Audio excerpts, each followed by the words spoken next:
अब बोले तोहिन जी, साफ कर दिया इंडिया अलायंस को आप लोगों ने चुनौती दी, इन्होंने एक्सेप्ट कर ली, किसी का आरक्षण किसी को छीन कर नहीं देंगे, यानी कि मुस्लिम आरक्षण जैसी कोई चीज इस देश में नहीं होने जा रही। तो क्यों ला रहे हिंदू मुसलमान आप? पहले आपको और सभी युवा मित्रों को हनुमान जयंती की हार्दिक शुभकामनाएं। देखिए, पता नहीं 2012 में विवेक जी समाजवादी पार्टी के सदस्य थे या नहीं, क्योंकि ये वही समाजवादी पार्टी है जो 2012 में अपने मैनिफेस्टो में 18% रिजर्वेशन जो है मुसलमानों को प्रॉमिस की थी 2012 के इलेक्शन के पहले। विवेक जी शायद उस समय राजनीति में नहीं होंगे या शायद समाजवादी पार्टी में नहीं होंगे, लेकिन इतना स्पष्ट समाजवादी पार्टी का रुख था तुष्टीकरण के प्रति, इतना स्पष्ट उनका रुख था मुसलमान रिजर्वेशन के प्रति। 2009 के लोकसभा इलेक्शन मैनिफेस्टो में इन्होंने कहा था कि कंप्यूटर बैन कर देंगे देश में। आप पढ़िए इनके मैनिफेस्टो को। अब हम आते हैं कांग्रेस के मैनिफेस्टो पर। देखिए, जब प्रधानमंत्री मोदी जी ने जो बातें कही है वो क्यों वाकई आपको वो चिंता का विषय है, मैं आपको बताता हूं। जब भी इतिहास में रीडिस्ट्रीब्यूशन शब्द कांग्रेस के मैनिफेस्टो में जुड़ा है, या जब भी कांग्रेस पार्टी का सरोकार रीडिस्ट्रीब्यूशन शब्द से हुआ है, पुनर्वितरण से हुआ है, इस देश का तजुर्बा जो है बहुत भयावह हुआ है। 1947 में इन्होंने अखंड भारत के साथ की जमीन को पुनर्वितरित किया था, एक बहुत ही दोषपूर्ण पार्टीशन के जरिए जिसमें पाकिस्तान का निर्माण हुआ था।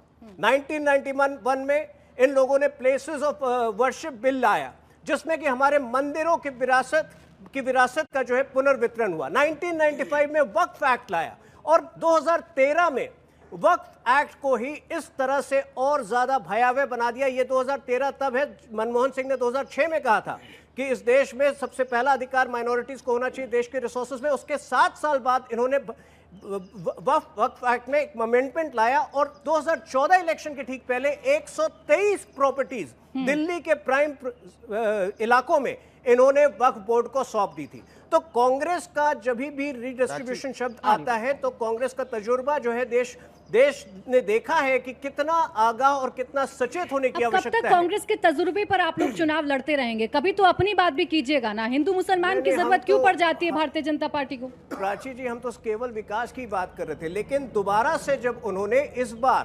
सबसे रेवोल्यूशनरी पुनर्वितरण की बात कही है राहुल गांधी ने, तो क्या हम उसका जवाब भी नहीं दे? आप उनके रीडिंग बिटवीन द लाइंस कीजिए उनके मैनिफेस्टो। लेकिन बड़ी देर लग गई आपको रीडिंग बिटवीन द लाइंस करते करते। मैनिफेस्टो बहुत पहले का आ चुका है, दूसरे चरण में आपको याद आई है? अभी 10 दिन हुए हैं, और ये तब तक चलेगा क्योंकि देश को आगाह करना है। इस बार राहुल गांधी कह रहे हैं कि आपके प्रॉपर्टी की सोशियो इकोनॉमिक सर्वे होगी, ठीक है, लेकिन साथ में वो ये भी कह रहे हैं, उनके मैनिफेस्टो को आप बार बार पढ़िए तो मुसलमानों के राइट्स को प्रोटेक्ट किए जाएंगे। इसका अर्थ क्या है?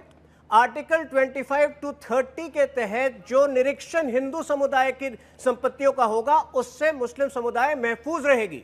तो आप देखिए कि कितनी शातिर तरीके से, देखिए उसमें बिटवीन द लाइंस मंगलसूत्र आपने ढूंढ लिया, महिलाओं के गहने आपने ढूंढ लिए, मैंने तो पूरा मैनिफेस्टो पढ़ लिया। मुझे पर्टिकुलरली कुछ ऐसा कांग्रेस ने कहा नजर नहीं आया। खैर विवेक जी, आप इस बात का जवाब तो दीजिए ना आप भी, कि आप लोग जब खुलकर कहेंगे कि हम संपत्तियों का सर्वे कराएंगे, आप लोग जब खुलकर कहेंगे कि जो आपके निजी कानून हैं, आपके जो धर्मों के कानून हैं, हम उसे लागू करेंगे, उसे प्रैक्टिस करने की आज़ादी होगी, तो सवाल तो खड़े होंगे ना कि देश तो भाई संविधान से चलेगा। देखिए प्राची जी, समाजवादी पार्टी किसी भी सवाल से पीछे नहीं भागती और हर सवाल का जवाब देने में यहाँ खड़ा हूं। आपने अभी बात की मंगलसूत्र और गहनों की बात की।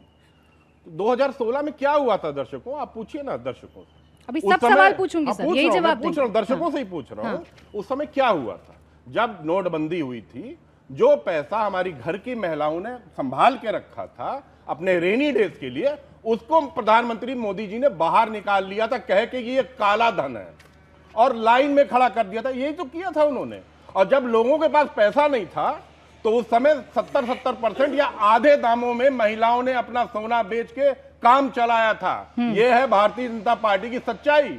यही मोदी जी कह रहे हैं, और क्या कह रहे हैं देखिए। अभी इन्होंने कंप्यूटर्स की बात की थी।